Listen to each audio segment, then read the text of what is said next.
Function तो cell ही करती है हमारी बॉडी में, है ना। तो सेल के अंदर गया तो सेल के अंदर सबसे पहले क्या प्रेजेंट है, साइटोप्लाज्म प्रेजेंट है।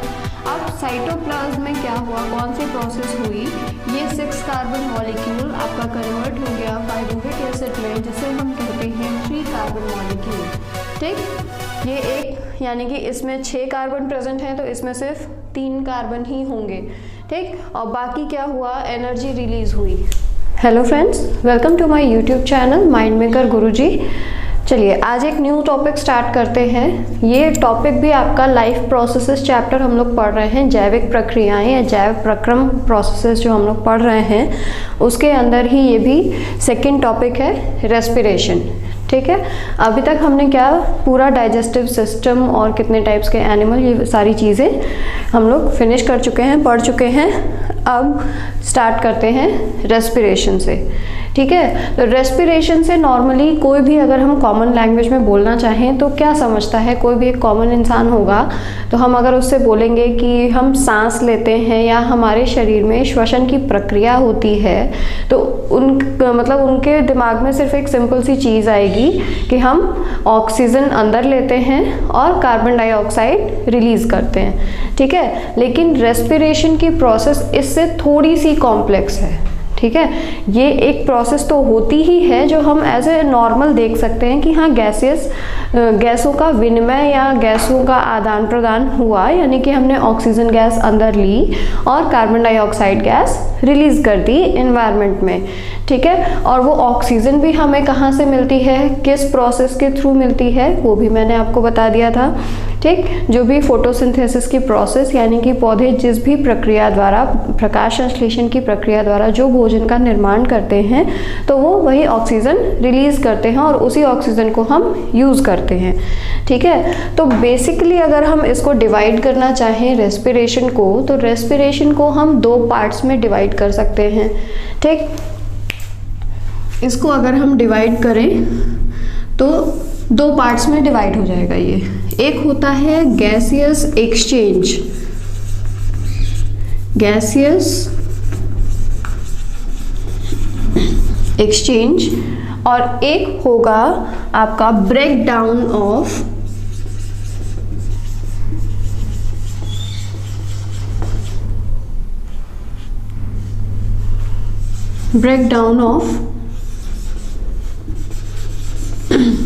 Simple substances.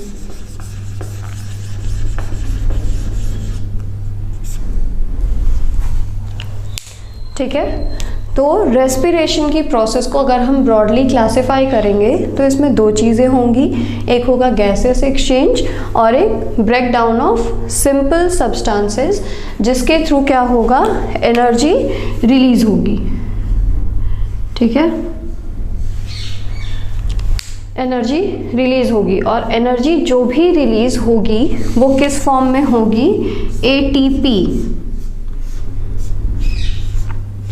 यानी कि इसका फुल फॉर्म होता है एडिनोसिन ट्राई फॉस्फेट। ठीक है, एटीपी का फुल फॉर्म क्या होता है, एडिनोसिन ट्राई फॉस्फेट। ठीक, तो अब गैसियस एक्सचेंज या गैसों का आदान प्रदान हम जिसे कह सकते हैं, यानी कि ऑक्सीजन अंदर लेना और कार्बन डाइऑक्साइड रिलीज करना, तो वो एक सिंपल सा प्रोसेस इसमें आ जाएगा। ठीक है, और break down of simple substances मतलब क्या है कि हमने जो डाइजेशन की प्रोसेस पढ़ी है, तो जो कोई भी हमारा न्यूट्रिएंट है या कोई भी पोषक तत्व है, तो डाइजेस्ट होके एंड प्रोडक्ट जो उसका निकल रहा था वो क्या था, ग्लूकोज था ना। ठीक है, ग्लूकोज का फॉर्मूला C6H12O6। ठीक है, ये एक 6 कार्बन कंपाउंड है, यानी कि इसमें 6 कार्बन पाए जाते हैं।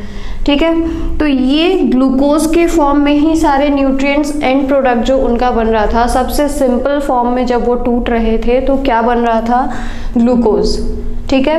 ग्लूकोज का फिर क्या हुआ, जब सारे न्यूट्रिएंट्स का एसिमिलेशन हुआ, स्वांगीकरण हुआ, तो इंटेस्टाइन से वो एब्जॉर्ब होके ब्लड कैपिलरीज यानी कि रक्त वाहिकाओं द्वारा हमारे पूरे शरीर में प्रवाहित हुए, एक एक सेल के पास पहुंचना है, ठीक। तो मेन कॉन्सेप्ट हमारा ये होता है कि खाना हम बेसिकली खाते क्यों हैं, ताकि हमें उससे एनर्जी मिले, ठीक है।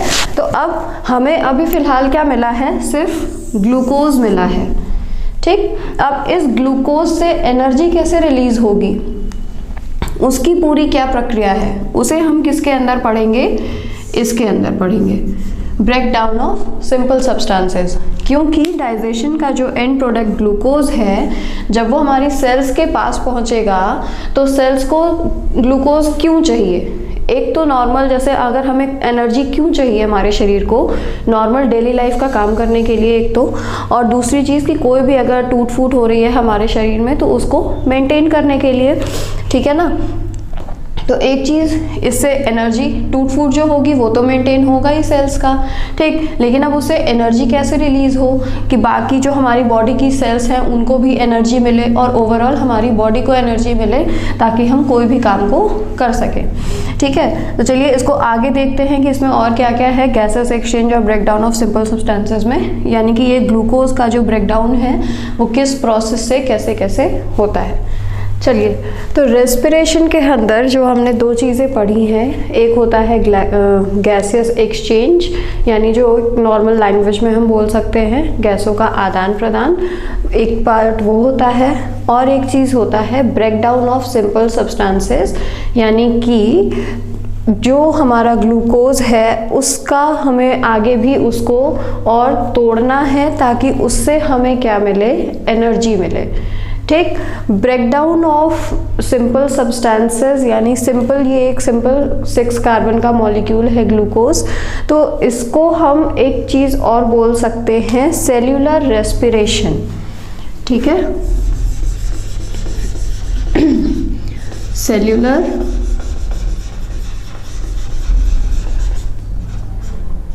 रेस्पिरेशन यानी कि कोशिकीय श्वसन,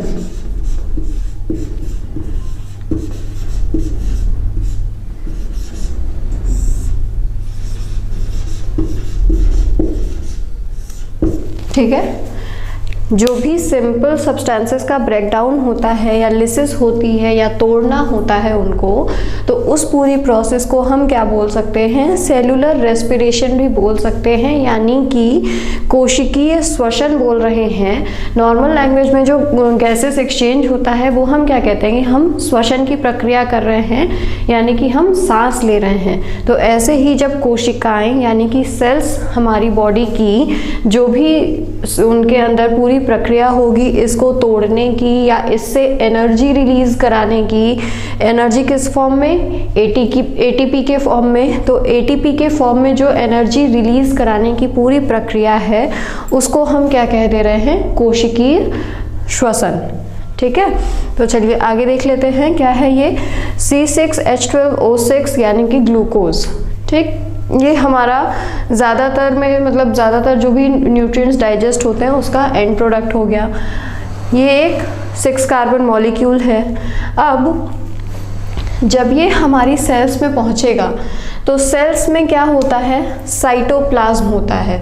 कैसे, एक मान लीजिए ये अगर जनरल सेल है, ठीक है, तो इसके अंदर एक लिक्विड सब्सटेंस होगा सबसे पहले तो, ठीक है। जब आप सेल का स्ट्रक्चर और फंक्शन वगैरह सारी चीज़ें पढ़ोगे तो उसमें आपको दिखेगा कि सबसे पहले इसके अंदर एक तो ये इसकी आउटर वॉल हो गई, ठीक है, जिसे हम प्लाज्मा मेम्ब्रेन या सेल मेम्ब्रेन बोल सकते हैं, ठीक। प्लांट्स में एक और लेयर होती है, इसे हम सेल वॉल बोल देते हैं। बाकी इसके अंदर एक लिक्विड सब्सटेंस भरा होता है जिसे हम कहते हैं साइटोप्लाज्म, ठीक है। और इसी साइटोप्लाज्म में सेल के डिफरेंट ऑर्गेनल्स, यानी कि जैसे हमारी बॉडी के डिफरेंट पार्ट्स हैं ना, बॉडी पार्ट्स हैं, हाथ अलग है, पैर अलग है, उसी तरीके से इसमें भी क्या होता है, अलग अलग ऑर्गेनल्स पाए जाते हैं, यानी अलग अलग ऑर्गन्स पाए जाएंगे। आप एक तरीके से रफ बोल सकते हो। कई सारी चीज़ें होंगी, न्यूक्लियस होगा, न्यूक्लियस के अंदर डीएनए होगा, डीएनए भी कल मैंने न्यूक्लिक एसिड के अंदर बताया था, ठीक। तो ये सारी चीज़ें, माइटोकॉन्ड्रिया होगा, गोल्जी बॉडी होगी, एंडोप्लाज्मिक रेटिकुलम होगा, बहुत सारी चीज़ें इसके अंदर होती हैं। बट सबसे पहले क्या होगा, साइटोप्लाज्म।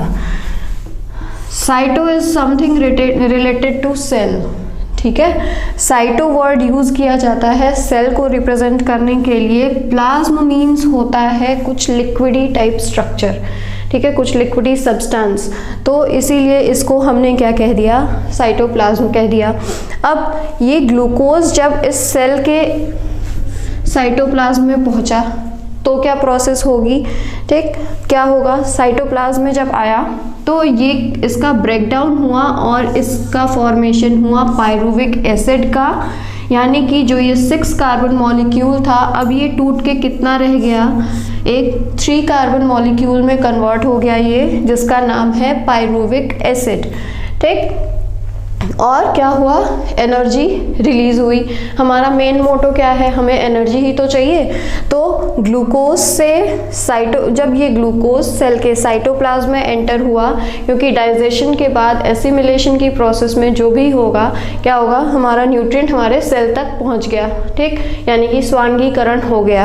अब सेल के अंदर भी तो इसको जाना है, ताकि मेन फंक्शन तो सेल ही करती है हमारी बॉडी में, है ना। तो सेल के अंदर गया तो सेल के अंदर सबसे पहले क्या प्रेजेंट है, साइटोप्लाज्म प्रेजेंट है। अब साइटोप्लाज्म में क्या हुआ, कौन सी प्रोसेस हुई, ये 6 कार्बन मॉलिक्यूल आपका कन्वर्ट हो गया पायरुविक एसिड में, जिसे हम कहते हैं 3 कार्बन मॉलिक्यूल, ठीक। ये एक, यानी कि इसमें 6 कार्बन प्रेजेंट हैं तो इसमें सिर्फ 3 कार्बन ही होंगे, ठीक। और बाकी क्या हुआ, एनर्जी रिलीज हुई, ठीक। ये देख लीजिए, ये पायरुविक एसिड का स्ट्रक्चर है, इसमें आपको 1 कार्बन ये है, एक ये और एक ये, ठीक है, ये 3 कार्बन हो गए, ठीक है।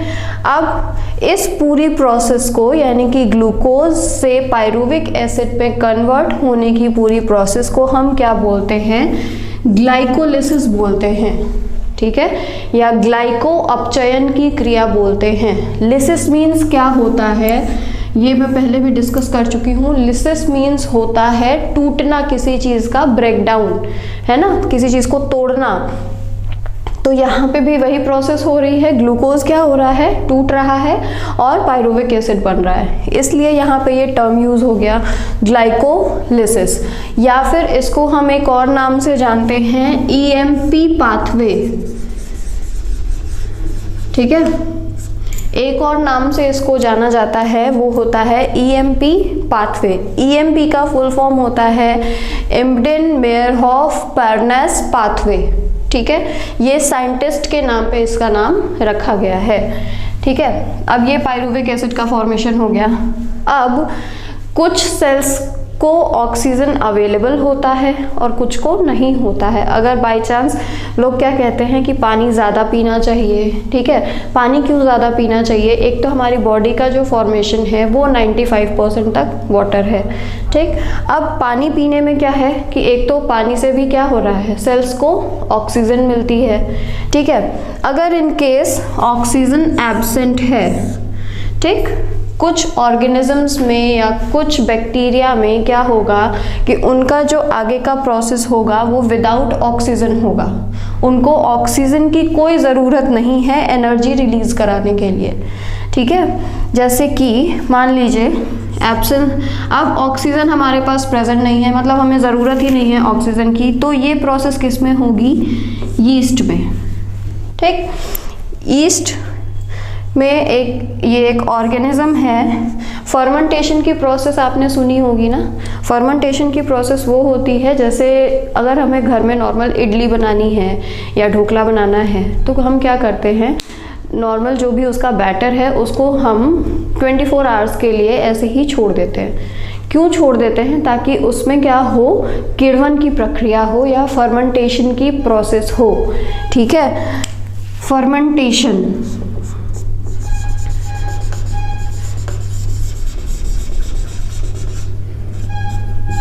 फर्मेंटेशन यानी कि किसी चीज़ को फर्मेंट करना या सड़ाना, किसी चीज़ को ख़राब करना। अब जहाँ ऑक्सीजन नहीं प्रेजेंट है तो वहाँ पे अगर कोई भी ऑर्गेनिज्म अपने लिए एनर्जी बना रहा है तो वो चीज़ तो ख़राब हो ही जानी है। ठीक, तो फर्मेंटेशन की प्रोसेस किस बैक्टीरिया के थ्रू होती है? ईस्ट के थ्रू। ठीक है, ईस्ट का काम क्या है? जैसे कई सारे मतलब नॉर्मल ऐसे भी आप देख लोगे दुकानों में, जो भी लोग क्या करते हैं, ईस्ट पाउडर्ड फॉर्म में भी अवेलेबल है मार्केट में। ठीक है, तो आप इसको ऐसे भी लेके यूज़ कर सकते हो। ईस्ट का मेन फंक्शन यही है, फर्मेंटेशन। तो फर्मेंटेशन कैसे करेगा? जब ये प्रोसेस यानी कि ऑक्सीजन की एब्सेंस में ये ऑर्गेनिज्म क्या चाहता है कि मुझे एनर्जी चाहिए ज़िंदा रहने के लिए, अपने पूरी लाइफ को स्पेंड करने के लिए एनर्जी चाहिए। तो जब ये एनर्जी रिलीज करने की जो प्रोसेस होगी, उसी प्रोसेस को हम एक्चुअली क्या कह रहे हैं? फर्मेंटेशन कह रहे हैं। ठीक है, तो ईस्ट क्या करेगा? फर्मेंटेशन या किण्वन की प्रक्रिया।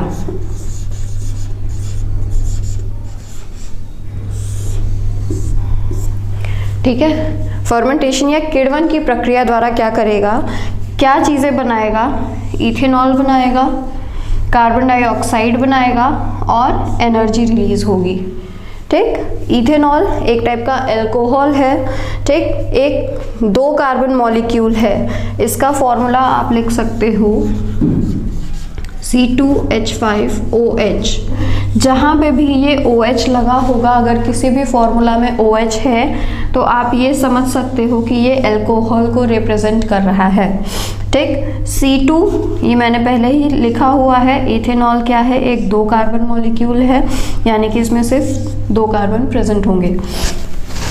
ठीक, अब ये तो हो गई बैक्टीरिया की बात। अब अगर हम कम पानी पीते हैं या हमारी सेल्स को पर्याप्त मात्रा में ऑक्सीजन नहीं मिली, आपने सुना होगा कई लोगों के घुटनों में दर्द होता है या जॉइंट्स में पेन होता है रेगुलर। क्यों होता है वो? इसीलिए होता है कि ये जो पायरुविक एसिड है, जब हमारी सेल्स को ऑक्सीजन नहीं मिलेगा, हमारी बॉडी की जो मसल सेल्स हैं, जब उनको ऑक्सीजन नहीं मिलेगा तो वो क्या बना देंगी? बनाना तो उनको चाहिए था कार्बन डाइऑक्साइड, वाटर और एनर्जी, यानी कि कार्बन डाइऑक्साइड हमें एनवायरनमेंट में रिलीज़ करनी है और हमें एनर्जी यूज़ करनी है। लेकिन ऑक्सीजन अवेलेबल नहीं है तो क्या बन गया? तो लैक्टिक एसिड का फॉर्मेशन हो जाएगा। ठीक है, अगर ऑक्सीजन अवेलेबल नहीं है तो क्या बन जाएगा? आपका लैक्टिक एसिड बनेगा, उसके साथ साथ एनर्जी रिलीज होगी। ठीक है, ये क्या है? ये एक 3 कार्बन मॉलिक्यूल है। लैक्टिक एसिड एक 3 कार्बन मॉलिक्यूल है। इसके बाद लैक्टिक एसिड की ही वजह से जब हमारे मसल्स में लैक्टिक एसिड जमा होने लगता है, उसी की वजह से क्या होगा? हमारे जॉइंट्स खराब होने लगते हैं या हमें मसल्स में पेन होने लगता है। ठीक है, ये विदाउट ऑक्सीजन समझ में आ गई। अब अगर ऑक्सीजन प्रेजेंट है तो क्या होगा? ऑक्सीजन अगर हमारे सेल्स के पास पर्याप्त मात्रा में है तो ये क्या करेगा? अब ये पायरुविक एसिड जो बना है, ठीक है, ये जो पायरुविक एसिड है, सेल में एक ऑर्गेनेल पाया जाता है जिसे कहते हैं माइटोकॉन्ड्रिया। ठीक, सेल ऑर्गेनेल का नाम है माइटोकॉन्ड्रिया। ये कुछ आपका इस तरीके का आपको दिखेगा जब आप माइक्रोस्कोप से देखोगे तो ये कुछ इस टाइप का दिखता है। ठीक है, इस टाइप का दिखेगा। तो माइटोकॉन्ड्रिया को हम powerhouse of the cell भी कहते हैं।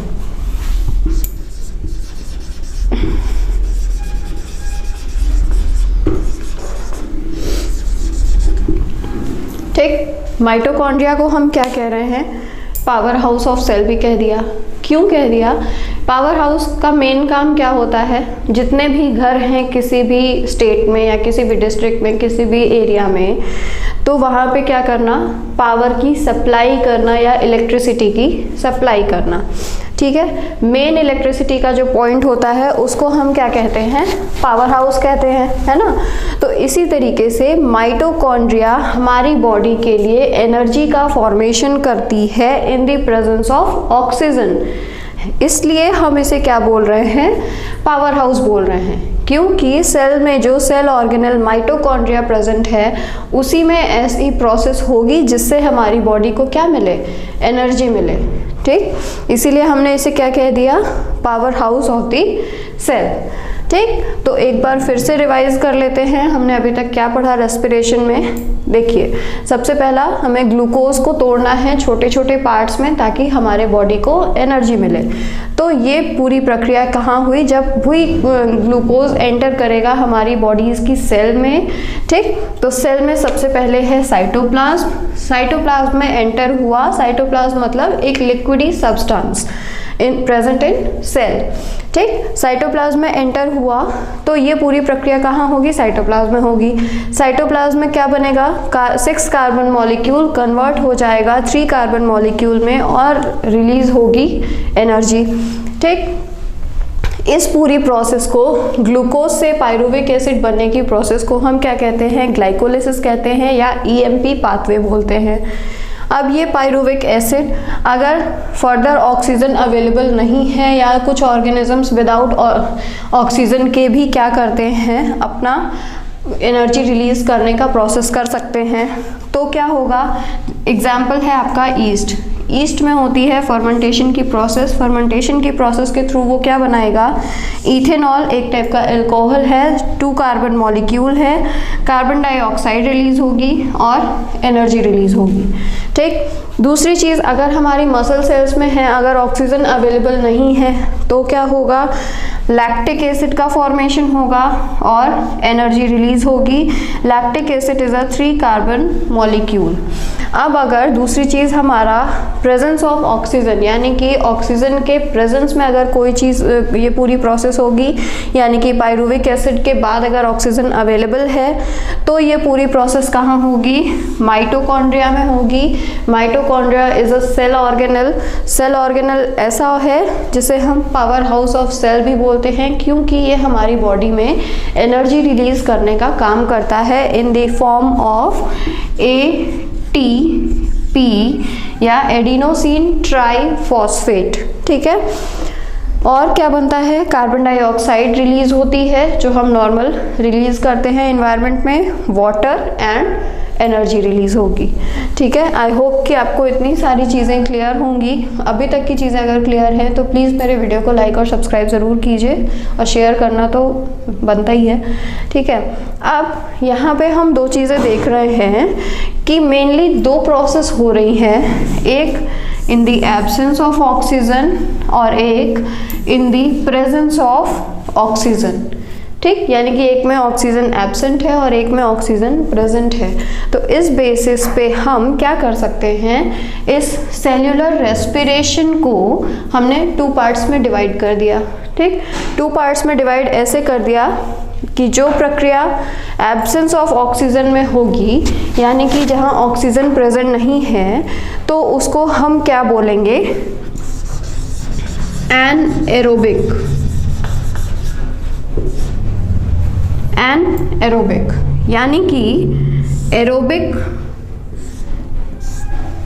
Arrow is something related to oxygen और एयर। ठीक है, एनएरोबिक मतलब कि ऑक्सीजन एब्सेंट है, तो इसको ये टर्म दिया गया।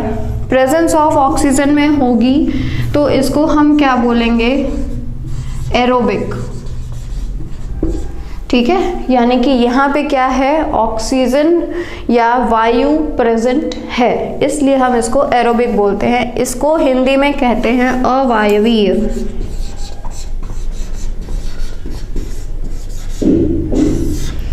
अवायवीय श्वसन और वायवीय श्वसन।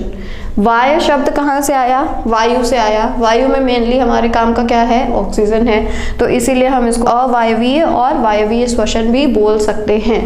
ठीक है, चलिए देखते हैं इसके आगे क्या क्या है, क्या क्या पढ़ना है।